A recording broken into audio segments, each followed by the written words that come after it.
Hi, I'm Jaimee Rose. Welcome back to our YouTube channel. Today, we're at my house and I'm going to show you the smallest, tiniest backyard in the history of time, except it does the most.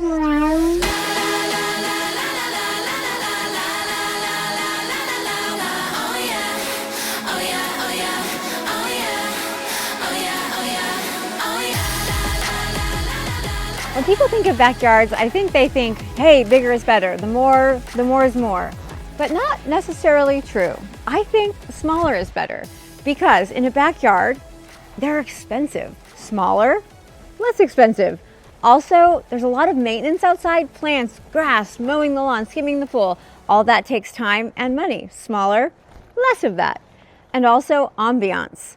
Smaller, more of that because you're enclosed in this romantic secret garden and it's a total vibe. We were able to get everything that we wanted to do in this tiny little postage stamp lot. We have a grill, a pizza oven, a pool, a hot tub, which definitely smaller is better because it heats up in like no time at all. We have a fire pit and a fireplace, a dining table. Y'all, I even have a garden. So here are things you need to know if you're designing a small backyard. Number one being that you don't really want a lot of color. The goal of my backyard was to feel like I was surrounded in like one of those old British landscapes where you see like giant walls of hedges and there's not a lot of color. So all of the color is coming from different shades of green and I only have like 4 types of plants, maybe 5. That's all. And the only color comes from my lone little lemon tree, poor thing. We worked with Refined Gardens here in Phoenix to design my landscape, and the pool was by Morris Pools, and they all were like, you really don't want any color? I'm like, yeah, no, I really don't. So let me tell you about the plants that we did choose. These are little ollies, which means like little olive bushes. Of course, you see the cedar mulch that we have. I got really excited about adding the architecture of agave plants. I'm in Phoenix after all, and I really like the stature that they bring to the yard. This amazing succulent that's draping over the pots is called elephant's food, and you never have to water it. I mean, not never, but I did have a pot of it going outside my front door for a good 9 months, and it lived without any water from me. And then we have olive trees in pots to get them up higher. Someday, this lemon tree is going to grow and trellis over the top of that barbecue, and that's going to be like this dripping lemon limonaya. I'm excited for that. Right now, I have cat's claw up there to sort of give me the idea that it will happen soon, but it won't. And then all around the walls, we have a hedge of ficus. Another key element of this backyard is all the straight lines. You see that? Whoo, whoo, whoo. That lets the plants be the wild thing moving through the yard. And then I amped up the contrast of straight with shape by adding a lot of round structures. You see these crazy round concrete spheres on the corners of my pool. They help the eye sort of grace over all the lines. And then you'll notice that my pool chaises are like these wild, funky, dunky, moving things like worms in the grass. That's to help break up all the hard lines.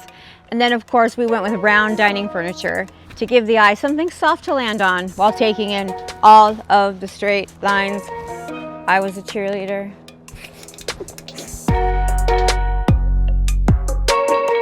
What I've learned as an interior designer working with the best landscape architects is that you have to think about the elements. So of course you have sun and wind and earth, but you need a little water and fire. And I always really love that they drive that home. So we added fire in 2 places. We did this fire pit that we all gather around. And then I also have a fireplace near the dining table. And this is where, when I'm having guests over, everybody lands. We like to eat dinner here. We like to roast s'mores here. The fire pit is a must-have. Okay, let's talk about outdoor furniture because it's not easy. And as a designer who sells it to clients, they want it to be easy. They want it to be a lot easier than it is. And so we've learned a few tricks that I'll share. One is that you want to try to find furniture that has as little upholstery as possible, that can just sit out in the sun and be beautiful, like these woven chairs that you see here by Forehands. I love them because I took the cushions off, I put them inside, and they're not coming back out because they look beautiful as they are. They never look dirty. The rain, the sun, nothing can hurt those things. And that's what you really want in outdoor furniture. But of course, you need a few soft places to land. So we built this concrete bench and then added one cushion that I can pull in if I really want to, or easily send out to have cleaned. It's low maintenance, but beautiful. For me, at my house, I had to have the gas lanterns. It was like #1 on my list before even like a kitchen.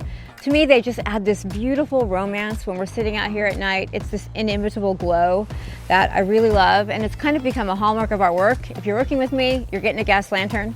Mine are from Bevelo in New Orleans. And these pots, I know you're all gonna ask, are by Elegant Earth, and they are very special and weigh 7 million pounds and require 4 men to move. When it comes to pavers, the only thing that I care about is how hard are they going to be to maintain, because nobody wants to mess with that. They're sitting outside in all the elements and you don't want to think about them. So these are concrete pavers from Peacock Pavers. They're a Southern company and they've been amazing. They're going to patina, they're going to age, they're going to get stained, and I'm good with that. I think they look better.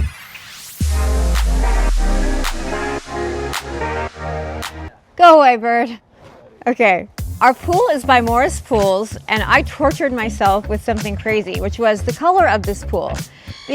I had a friend who told me a horror story, which is that she did a bright white pool really close to her house like mine is, and the reflection of the sun off of the blue water turned her walls blue. Y'all, I'm not here for the blue walls at my house. So I went with a darker pool. Right up the middle is our Pebble Tech color, and I really like it. And then I matched my liner tile to the color of the pool because I want the water to be the beautiful thing that shines. Nick just asked me if water comes out the lion's mouth. No, but it comes out the faucet below it. In my mind, that faucet is coming out of the mouth of the lion, and I'm not finished with that yet. I will make that come true. But I wanted to tell you all about the copper gutters on the house. I always had planned for that because it brings out the copper in the gas lanterns. And I also think it's just a really nice older home, Southern European tradition. They're definitely an investment, but they actually function. They carry the water load off of the roof, but I also just love the look that they bring. Here in Phoenix, they'll patina to a dark color. They won't turn green, but if they did, I would like that. The dining area is kind of a funny story. My landscaper told me, you need an outdoor dining table. I said, I am not going to ever go outside. I'm not going to sit out there. I'm not going to eat out there. I was a little bit of a brat. This is like my favorite place to be. So we added a dining table. And it is where everyone gathers. And I think outside, it's really important to think about the materials that you're using. Because again, you do not want to be worrying about this. You don't want to think about it. So we have a stone table. And then we have woven chairs that will age and weather just fine. And then these are outdoor fabrics with outdoor cushions. Here's the secret to outdoor fabrics, you guys. Actually, darker things show more dirt. So you want something, basically dirt colored. And then the more textured it is, the more bumps and lumps, the better it actually hides the dirt that is inevitably going to settle all over your beautiful outdoor furniture. So just be ready. Like swish, shoot my shot, don't miss. Tick, tick, we got the people saying all the way. Ain't no time. When it comes to backyards, bigger is not always better. I really love mine. I hope you learned something today. I hope I empowered you to make your backyard the most it can possibly be. Remember to keep your lines straight. I've been around the sun.